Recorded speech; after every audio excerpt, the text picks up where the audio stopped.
Hello, everyone. This is Magda, and I'm very happy to welcome you all to a new episode of Ace Alliance Insights, where together with my amazing guests, we discuss all things iGaming.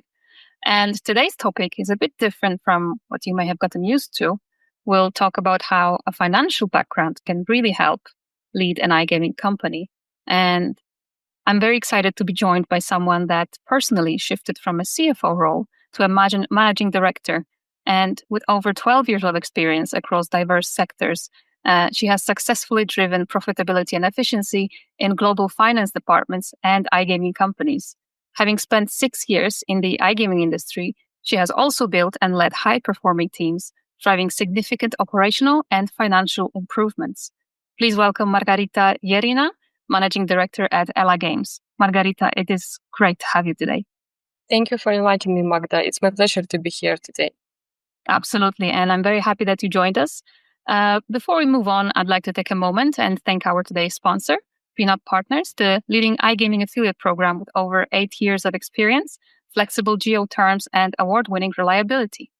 Now, Marharyta, you may be relatively new to ELA Games, and I believe you've been the managing director for just a couple of months. But you definitely have vast experience in the iGaming industry, and not everyone plans their future in iGaming or even sees themselves stepping into leadership roles. So, starting with the first question, could you tell us a bit more about your journey and how you got into the iGaming industry in the first place? Sure. Actually, my first experience in iGaming happened by quite an accident. At that time, I was simply looking for new opportunities to grow, and I ended up to joining a company that provided services for an iGaming company. My role was focused on preparing financial reports, but I found myself becoming more and more interested in the product itself and how everything functioned within the game studio. At some point, I shared ideas with the game studio management, and we immediately saw that we were on the same page. I had a strong desire to understand the business more deeply and to contribute not only through the financial results, but also throughout the operational processes. It felt like there were so many valuable insights just waiting to be explored. So I moved into the game studio as a financial specialist, and from there I started building my own team and growing as a leader. That sounds like quite a story, and thank you so much for sharing this, Marharyta. So you've spent years in finance, and now you're leading ELA Games, and that's really not a typical shift for most people. And I can't help but ask, how has your background in finance influenced the way that you run the company day to day? First and more foremost, it's give me the strong foundation for making data-driven decisions. I'm very comfortable working with numbers, analyzing trends, and understanding what is really going on behind the scenes, not just relying on gut feeling, And this helps me ask the right questions, challenge assumptions, and stay focused on long-term, not just short-term wins. Also, having worked in finance, I naturally pay close attention to budgeting, return of investment, and resource allocation.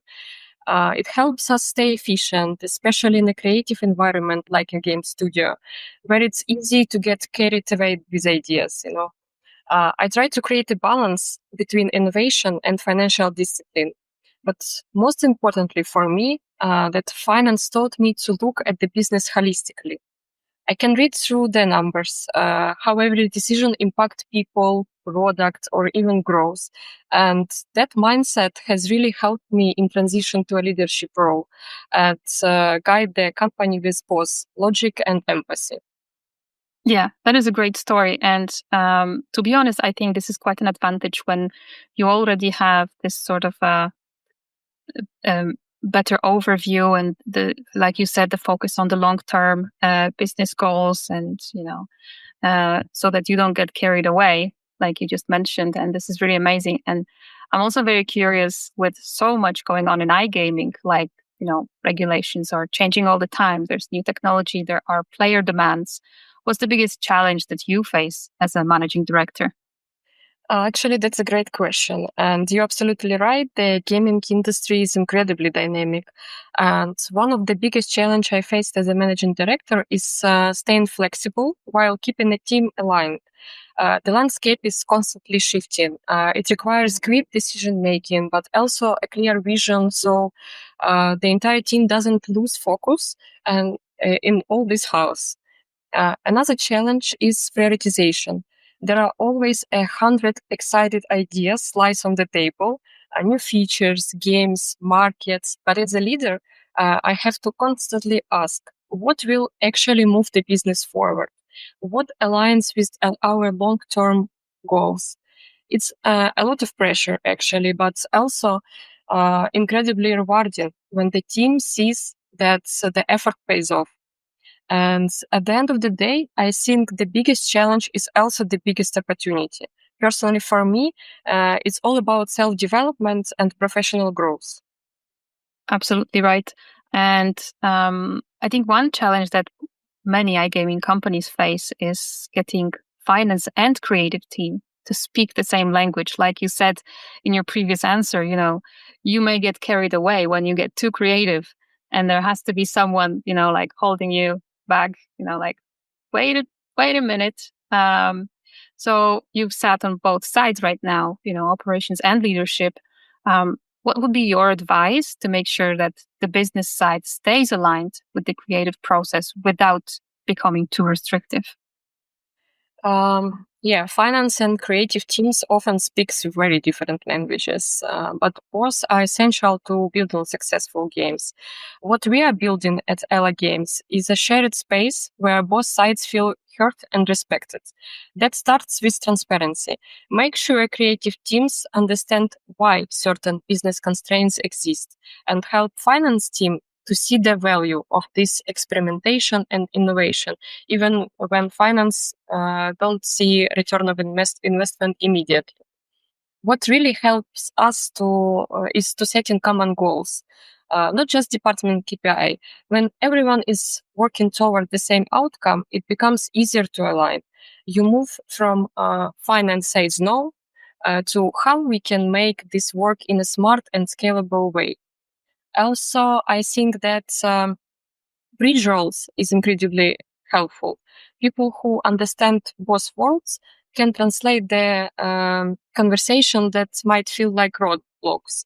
And after all, it's all about building trust.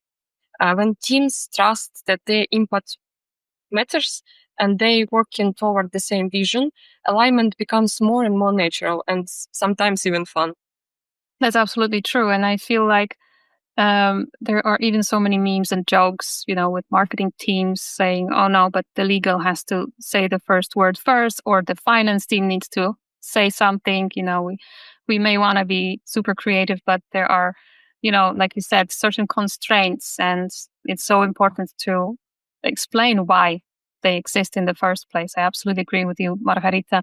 That's really solid advice. And I'd like to shift a bit and talk about the role of finance in leadership. And as I read, the Christ Calder Associates Volatility Report in 2023 found that among the 674 companies comprising the Fortune 500 and S&P 500, 8.4% of vacant CEO positions were filled by CFOs. Now, a lot of iGaming founders come from product, tech, or even creative roles, and you bring something completely different to the table. What do you think gives someone with a finance background such a unique advantage in this space and in such a role? Some kind of incredible amounts you shared with us. Thank you very much. I'm impressed that it's so low. It needs to be higher for sure, because finance may not be the traditional path in iGaming leadership, but I think it's a powerful one, especially when combined with curiosity and the passion for the product. I felt deep down that I had to understand and to see the whole picture, like not just where the company is today, but where it can go and how to get there sustainably. Person with the finance background actually used to balancing risk and opportunity, thinking strategically and making decisions based on long-term impact. That mindset is critical when you're scaling a business.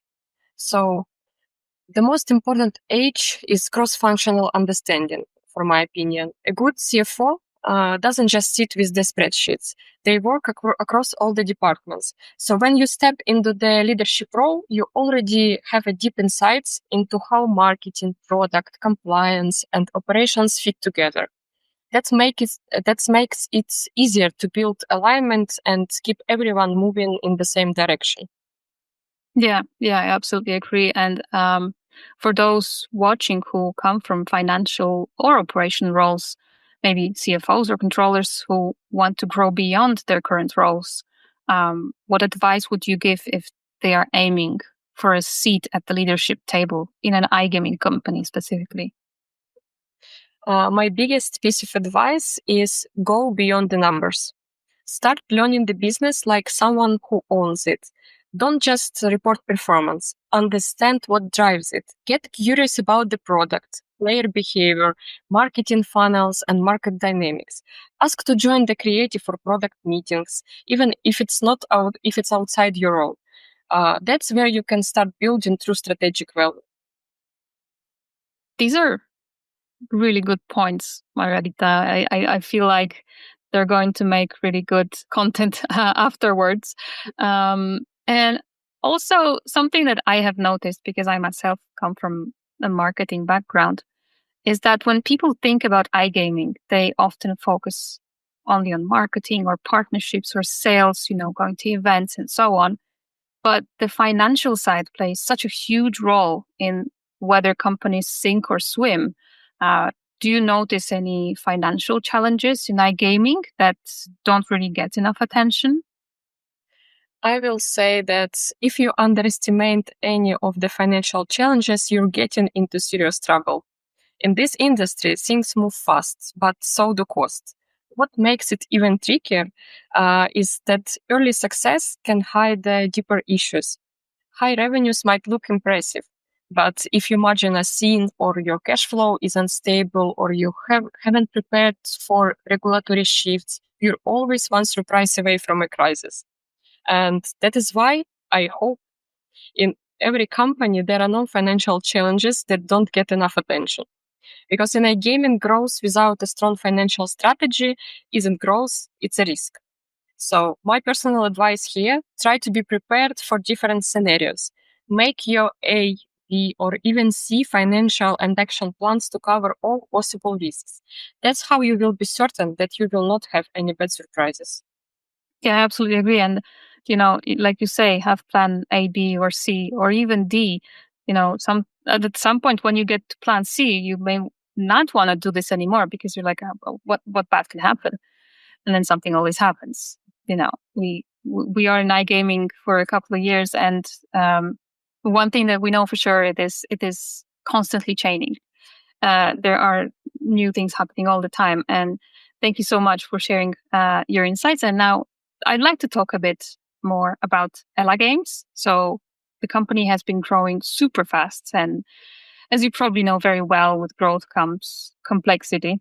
Uh, so, from your perspective, how can a financial strategy shape the way that you make operational decisions or develop products? Actually, during our conversation, I already shared some tips that describe my vision and, of course, the way we build now our processes at ELA Games. To add here, I can say that our financial strategy is not just about managing or cutting the costs. It's a framework that helps us prioritize, stay focused, and scale responsibly. As we grow, every operational or product decision is viewed through both a creative and a financial lens. It's not how much will this cost. It's what kind of value will we create and is it aligned with our long-term vision. This helps us be more selective and intentional about where we invest the most valuable things. It's time, talent, and budget. Absolutely. And I'm actually curious to know, like, because you really do focus on long-term strategy. Do you recall any kind of situations where you had to kind of stop your team member from only looking at the short-term goals? Is there something that you remember? I cannot remember the exact situation, but sometimes it happens a lot because if you are not involved, your team members or team leaders for the whole company situation, they are looking for their perspective. Development looks from the development side, marketing from marketing. This kind of videos that marketing say to sales that they are not selling enough. Sales say to marketing that marketing provides the bad leads to them. So everyone is looking from their small point of view, and it happens a lot. But it's the thing that you need to bring all the team leaders to explain the situation, to involve everyone in the team to be on the same page, and it's very essential. Yeah, absolutely. And I think even taking a step back and having a bigger meeting with just the leaders of each team may also, help support those long-term goals. And I'd also like to add that, in a company like yours, the creative and business sides need to absolutely work hand in hand. But finance leaders can sometimes end up a bit removed from the rest of the business. How do you personally make sure that you are staying close to what's happening in the company? For me, staying close to the business is not optional. It's kind of essential. I make it a priority to have a regular direct conversation with teams across the ELA Games departments. I want to hear their challenges, what's working, what's not, and where they see the opportunities. Because those insights are incredibly valuable and often don't show up in reports and dashboards. So only direct conversation matters here. And also, I believe in being physically present, whether that's attending creative brainstorms, for example, or just walking around the office and checking in. It keeps me connected to the pulse of the company and helps build trust as well. And honestly, I enjoy it. I didn't move into this role just to focus on financials. I did it because I wanted to shape the business as a whole. So staying close to the people that are building it day to day is one of the most fulfilling part of this job. I love that answer. Marharyta, behind the operations and strategy, as we spoke, there's also the team. And I know you've built and led high performing teams in multiple industries. What do you think makes a team in iGaming thrive, especially under high growth conditions that many iGaming brands face nowadays? Nowadays, teams need more than just the hard skills. This is my opinion. They need to be adaptable, proactive, and deeply aligned. First, clarity is the key. Everyone needs to understand not just what they are doing, but why it matters. That's what we are talking during all the conversation. Second, it's the personal motivation to grow. It's really essential. When team members feel like they contribute and their achievements are valuable, they show up differently and they can make really incredible things. And finally, the last but not least, trust and transparency are everything. In high growth environments, things don't always go according to the plan. And it's actually okay. That's why we're preparing A, B, and C plans. What matters is how teams communicate, how they support each other or stay aligned through change. So for me, building a strong team, this is not just about hiring the best people according to hard skills. It's actually about to create the conditions for them to do their best work and to do it together. I couldn't agree more. And, I love that you said, let's start with the why. Because, at the end of the day, we all play in the same team and our goal is exactly the same. So it is so important to, value your employees, like you explained it. And I'd love to talk a little bit about the future now. So looking at the industry from your perspective, what trends are you keeping a close eye on for the rest of this year and for the upcoming ones? Is there something really catching your attention? Yes, I guess it's two things that I want to pay attention. As we work in the fast-growing environment, trends are constantly shifting. And I keep a close eye on the land-based content right now and mechanics that are well known and beloved by our players. Lots of game studios implementing this right now, and let's see in the future what we will have if offline casino will have a transition to online, or we will have more unique content, for example.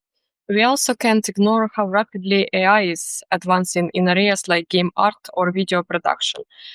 This technology significantly reduced time to market, for sure, and which is a huge advantage for game studios. But here is my piece of advice. Even when adopting these trends, it's crucial to stay unique and competitive. Following trends, it's for sure it's important, but maintaining your own identity, this is what truly sets you apart. Yeah, and honestly, I love that you said about staying unique because, frankly, with the rise of AI, it has become incredibly difficult because, there's no point denying that AI didn't help us speed up the job because it did, what's especially when it comes to ideation process and creating content. But at some point, you start noticing that it all looks so similar. So I love that you said that, it's so important to stay unique. And Marharyta, before we wrap up, I have a different kind of question to you. If you could talk to yourself from a few years ago, what advice would you give yourself regarding entering the iGaming industry? I definitely can say that I will not change anything from my past. So I guess I will say to myself, believe in yourself, first of all. An incredible path will lies ahead. So keep moving confidently towards your goal. I love that. And I love that you don't really want to change anything. It really proves that, you stand your ground and work towards your goal. You definitely looked at it long term, didn't you? For sure. I like what I do. Amazing. Thank you so much for sharing this. And for people who would like to get in touch with you and ELA Games, what would be the best way to do it? Of course, it's through LinkedIn and our website where you can contact us and demo our games. I love it. Marharyta, I am so grateful that you shared your insights with our audience today. And I hope hearing your story will give them a fresh perspective and maybe even inspire some people working in finance to consider such bold changes like you made. And thank you so much for joining us. Thank you so much for having me today. It's been a pleasure. It's been a pleasure here as well. And of course, thank you to everyone who joined us for today's session. For those of you who would like to experience iGaming networking like never before, we're hosting the ACE Alliance networking event in Riga on August 14th and 15th. Marharyta, you're of course invited. You and your team would love to have you. It's only a month away. And it's an exceptional experience where iGaming networking will meet your perfect summer getaway. You can connect with your future business partners, whether on a boat, at a brunch, an old tabs tour. And of course, we'll have the legendary ACE Alliance party as the grand finale. It's something that maybe some of you still remember from 2023. We'd love to see you there. And all the details can be found on acealliance.com. I'd also like to thank our today's sponsor, PIN-UP.PARTNERS, for making this session possible. Of course, don't forget to follow ACE Alliance for updates on more sessions like this one. And I'll see you all at the next episode of ACE Alliance Insights. Have an amazing day.